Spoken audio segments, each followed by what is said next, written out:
Bonjour à tous, ce message aujourd'hui pour te parler des énergies de ta relation, en tout cas si tu es notamment dans une relation de parcours sacré. Alors, ce qu'on te dit, c'est qu'effectivement, les parcours sacrés, je vais faire une petite parenthèse dessus avant de commencer, ce sont des relations qui ont pour but, et je dis bien ont pour but, de vous faire évoluer.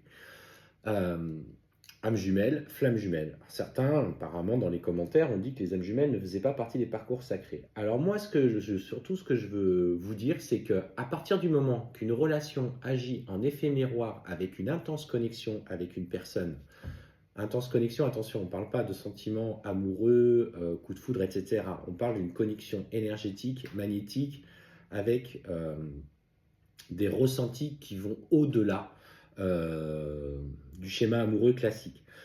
Dans ces parcours-là, ce qu'on vous demande avant, toujours et contre tout, c'est de travailler sur vous-même. L'objectif, en fait, c'est pas euh, le cadeau, en fait, de la relation, ce n'est pas l'autre, c'est vous-même par rapport à ce qu'il va mettre en effet miroir chez vous et ce que vous allez comprendre sur vous-même. C'est un éveil spirituel par un nettoyage profond de vos propres schémas répétitifs et de vos propres pardons. Et quand bien même à un moment donné vous faites le choix d'être seul parce que vous avez peur de souffrir en amour, c'est que dans votre propre cheminement personnel, il y a encore des parts égotiques de vous-même que vous n'avez pas su nettoyer. Après, vous êtes libre de suivre votre propre chemin, ce sont vos croyances, vous avez droit d'être en accord aujourd'hui avec la vie que vous menez, mais attention, ne vous fourvoyez pas, ne vous trompez pas.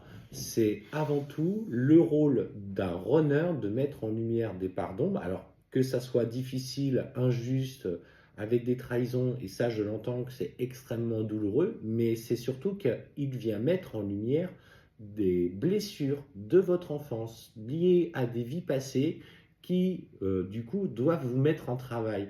Et en fait, c'est pour ça qu'elles sont sacrées. C'est parce que vous devez, en tout cas dans le contrat d'âme qui vous lie avec cette personne, évoluer au travers de ce changement. C'est l'éveil spirituel, c'est d'avant tout, c'est affronter ses propres parts d'ombre, s'élever au-delà de ce que nous sommes ou dans la façon dont nous avons été construits pour trouver la quiétude par soi-même, s'aimer d'abord inconditionnellement soi, pour que lui puisse de son côté faire son propre cheminement et s'aimer inconditionnellement. C'est, alors, effectivement, il y a des relations sacrées qui ont des lourds passés karmiques, on ne va pas se cacher, et que c'est difficile de travailler. D'ailleurs, l'objectif étant toujours d'aller vers la réunion, les âmes jumelles, par exemple, ne sont pas obligées de toujours se réunir. Vous pouvez croiser plusieurs âmes jumelles dans votre parcours, dans vos vies. Par contre, une flamme jumelle, il n'y en a qu'une. Voilà, je voulais faire cette petite précision. Et ce qu'on te dit aujourd'hui au travers de cette guidance, ça correspond un petit peu à ce que je voulais évoquer, c'est que là, en ce qui te concerne aujourd'hui, tu as acquis, tu as compris l'importance du lien qui t'unit à cette personne. On voit bien qu'il ressort, hein, le runner, il est là dans toute sa splendeur. C'est entre guillemets de l'humour. Aujourd'hui, on sent que dans le lien qui vous appelle, qui vous lie, il s'est apaisé. Parce que toi aussi, de ton côté, tu t'es apaisé. Et c'est finalement ça le plus important. Tu as compris l'importance de ce qui t'était demandé.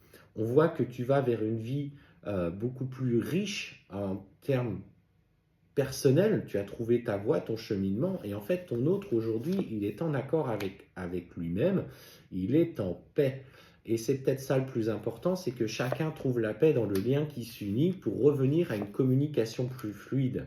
Et en fait, on voit que la clé, aujourd'hui, ce qu'on te demande, c'est de retourner, notamment par la méditation, à une évolution, en tout cas personnelle. On te parle de toute façon que ce que tu as entrepris est gage de réussite. Il y a des compromis et de la communication beaucoup plus saine, beaucoup plus légère qui reprend. On voit hein, que ton autre, on voit que les questions se posent encore, il se pose un peu des questions.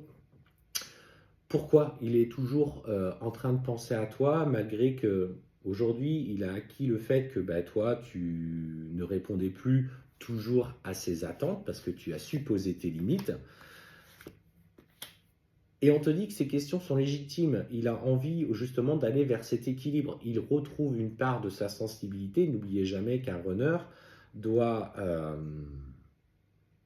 aller chercher les réponses dans son cœur, malgré les chagrins, malgré les difficultés qu'il a rencontrées, qui l'ont construit. Cet homme a besoin de pousser plus que jamais sa sensibilité, se reconnecter à son féminin sacré. On te dit en plus de ça qu'il traverse aujourd'hui des conflits avec des personnes tierces. Il y a beaucoup de disputes, notamment avec une femme, pour le coup c'est ce que je ressens, une femme qui est très dans l'ego, qui vient en fait contrebalancer cette recherche de sensibilité. Elle crée beaucoup de colère, beaucoup de conflits. Et il est en train de mettre des choses en œuvre pour se protéger de ces énergies. Donc en fait, il va t'envoyer, tu vois, un message avec l'intention, tu vois, de revenir vers toi parce qu'il sent ce besoin de se rapprocher de toi. Alors, il ne faut pas que ce besoin soit poussé lorsqu'il est dans une phase de bad, où émotionnellement il est en bas. En fait, on voit qu'il a tendance à facilement revenir et c'est encore une de ses faiblesses quand il traverse des épreuves et qu'il se sent perdu dans sa vie. Mais ce qu'on te dit, c'est que derrière ses intentions, il a vraiment à cœur de vouloir construire quelque chose avec toi. Donc, il va comprendre ses erreurs. Il est en train de comprendre ses erreurs. Il a justement trouvé l'équilibre entre ce nouveau lui qui est en train de se révéler et l'ancien lui qui était en train d'affronter ses parts d'ombre. Et en fait, c'est ça le cheminement. Il a compris ce qu'on lui demandait. Il s'écoute beaucoup plus. En fait, il a envie tout simplement de partager avec toi. Et finalement, c'est peut-être ça aujourd'hui le plus important. Toi, on sent que tu as fait ce recul nécessaire aujourd'hui, tu es dans le lâcher-prise. Il va vouloir venir vers la fusion avec toi dans quelque chose de concret, de matériel. Il va communiquer sur ses anciens schémas et en fait, il se sent guidé par sa guidance intérieure. Donc, il est en train de se reconnecter. Finalement, c'est peut-être ça le plus important. Il avance malgré tout dans toi parce que toi, tu as trouvé la paix et la quiétude.